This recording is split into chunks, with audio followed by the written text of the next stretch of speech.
Hi friends, പുതിയൊരു വീഡിയോയിലേക്ക് സ്വാഗതം. ചാനൽ ഇതുവരെ സബ്സ്ക്രൈബ് ചെയ്തിട്ടില്ലെങ്കിൽ ഒന്ന് സബ്സ്ക്രൈബ് ചെയ്തേക്കണേ, കൂടെ ഒരു ലൈക്കും കൂടി. ഇന്ന് നമ്മളെല്ലാം മറന്നുപോയിക്കൊണ്ടിരിക്കുന്ന ഒരു പലഹാരമാണിത്.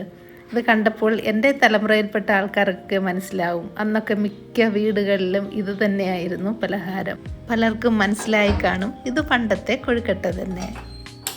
ഇതിൻ്റെ മാവ് കുഴച്ചെടുക്കാനായിട്ട് 1.5 കപ്പ് വെള്ളം, 1 ടീസ്പൂൺ ഉപ്പ്, 1/2 ടീസ്പൂൺ ജീരകം. ഇതൊന്ന് തിളയ്ക്കട്ടെ. തിളച്ചതിന് ശേഷം 1 കപ്പ് അരിപ്പൊടിയാണ്, ഇത് പുട്ടുപൊടിയാണ്. 1/2 കപ്പ് തേങ്ങയും. പുട്ടുപൊടി എന്ന് പറഞ്ഞാൽ കുറച്ച് തരിതരിപ്പുള്ള പൊടിയാണ്.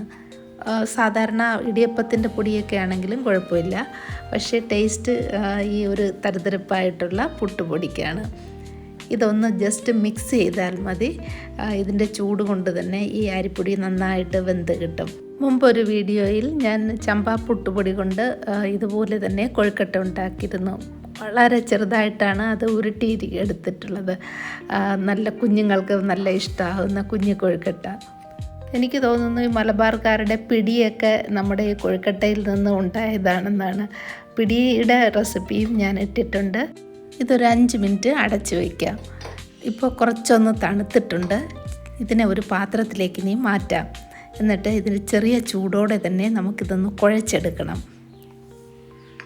ക്രിസ്തുമത വിശ്വാസത്തിൽ കൊഴുക്കട്ടയ്ക്ക് വളരെ പ്രാധാന്യമുണ്ടെന്ന് ഞാൻ കേട്ടിട്ടുണ്ട്. കൊഴുക്കട്ട ശനി എന്നൊരു വാക്ക് ഞാൻ കേട്ടിട്ടുണ്ട്. ഇപ്പോൾ ഈ മാവ് കുറച്ചൊന്ന് തണുത്തിട്ടുണ്ട്, എങ്കിലും ചൂടുണ്ട്. ഇടയ്ക്കിടയ്ക്ക് കൈ ഒന്ന് തണുത്ത വെള്ളത്തിൽ നനച്ചിട്ട് കുഴച്ചെടുത്താൽ അത്രയ്ക്ക് നമുക്ക് കൈ ചൂടടിക്കുകയില്ല. മാവെല്ലാം കൂടെ ഒന്ന് സെറ്റ് ചെയ്തെടുത്താൽ മതി. ഒരുപാട് നേരമൊന്നും ഇങ്ങനെ ഇളക്കേണ്ട ആവശ്യമില്ല. ജസ്റ്റ് ഒന്ന് മിക്സ് ചെയ്താൽ മതി. ഇപ്പോൾ ഇതായിട്ടുണ്ട്. ഇനി വേറൊന്നുമില്ല, ചെറിയ ചെറിയ ബോളുകളാക്കി എടുക്കാം. ഇത് ഞാൻ 2 രീതിയിലാണ് ഉണ്ടാക്കുന്നത്. ഒന്ന് നമ്മുടെ ന്യൂ വെർഷൻ സ്റ്റീം ചെയ്തെടുക്കുന്നതും, രണ്ടാമത്തെ രീതി നമ്മുടെ പരമ്പരാഗതമായ രീതിയിൽ വെള്ളത്തിൽ ഇട്ട് വേവിച്ചെടുക്കുന്നതും. സ്റ്റീം ചെയ്തെടുക്കാനായിട്ട് ചെറിയ ചെറിയ ബോളാണ് ഞാൻ ഉണ്ടാക്കുന്നത്. ഇത് നല്ല ഈസിയാണ്, ഇരുന്നുകൊണ്ട് ചെയ്യും. നിൽക്കേണ്ട, നിന്ന് കാല് കഴിക്കണ്ട. പെട്ടെന്ന് ഒട്ടിയെടുക്കാൻ പറ്റും. നല്ല വെന്ത മാവാണ്, നല്ലതായിട്ട്. അതുകൊണ്ടത് പെട്ടെന്ന് ഒരു തുള്ളി എണ്ണ പോലും ഇതിൽ ആവശ്യമില്ല.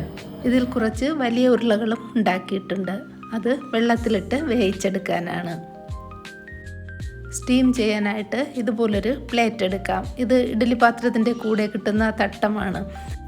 ഇതിൽ എണ്ണയോ നെയ്യോ പുരട്ടിയിട്ട് ഇതിൽ നമുക്ക് സ്റ്റീം ചെയ്യാനായിട്ട് വയ്ക്കാം.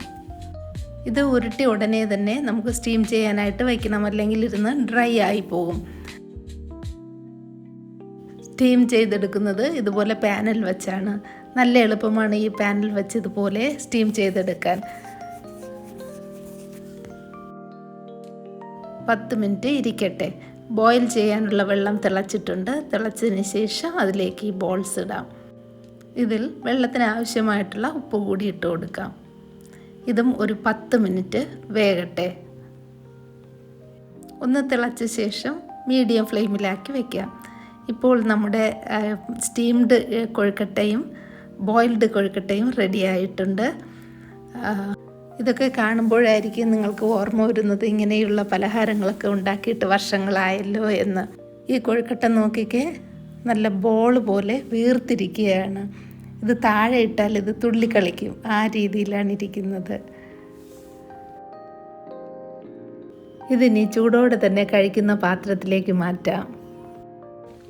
എന്നിട്ട് ഇത് കഴിക്കുന്നത് എങ്ങനെയാണ്? ഇത് വെറുതെ കഴിക്കാനും നല്ല ടേസ്റ്റാണ്.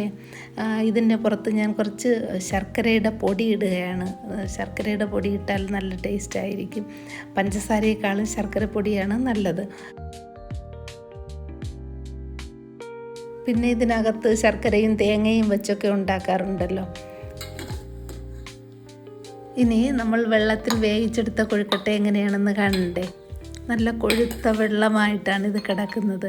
ഈ വെള്ളവും നല്ല ടേസ്റ്റാണ് ഈ കൊഴുക്കട്ടയോടൊപ്പം കഴിക്കാനും കുടിക്കാനും. കഴിക്കാനും ഉണ്ട്, കുടിക്കാനും ഉണ്ടെന്ന് പറയുന്ന പോലെയാണ്. ഇതിൽ കുറച്ച് തേനാണ് ഞാൻ ഒഴിക്കുന്നത്. പഞ്ചസാര ചേർക്കാം, അതുപോലെ ശർക്കര ചേർക്കാം, അല്ലെങ്കിൽ തേന് ചേർക്കാം. ഒന്നും വേണ്ട, നല്ല മധുരമുള്ള ചായ ഉണ്ടെങ്കിൽ നല്ല ടേസ്റ്റാണ് ചായയും ഈ കൊഴുക്കട്ടയും. നല്ല ടേസ്റ്റുണ്ട്. ജീരകവും തേങ്ങയും ഈ ശർക്കരയും കൂടെ ചേർന്ന് നല്ല ടേസ്റ്റ്.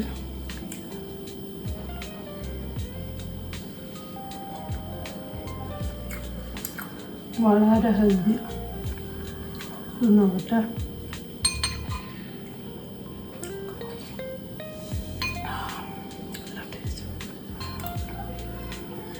വളരെ ഹെൽത്തിയും ടേസ്റ്റിയുമായ ഈ കൊഴുക്കട്ട ന്യൂ ജനറേഷൻ പിള്ളേർക്കൊന്നും അറിയില്ലായിരിക്കും. നിങ്ങൾ അമ്മമാർ തീർച്ചയായിട്ടും ഉണ്ടാക്കി കൊടുക്കുക. വീഡിയോ ഇഷ്ടമായെങ്കിൽ ലൈക്ക് ചെയ്യുക, ഷെയർ ചെയ്യുക, കമൻറ്റ് ചെയ്യുക. വീണ്ടും പുതിയൊരു വീഡിയോയിലൂടെ കാണാം. Thank you for watching Mother's Cooking lab.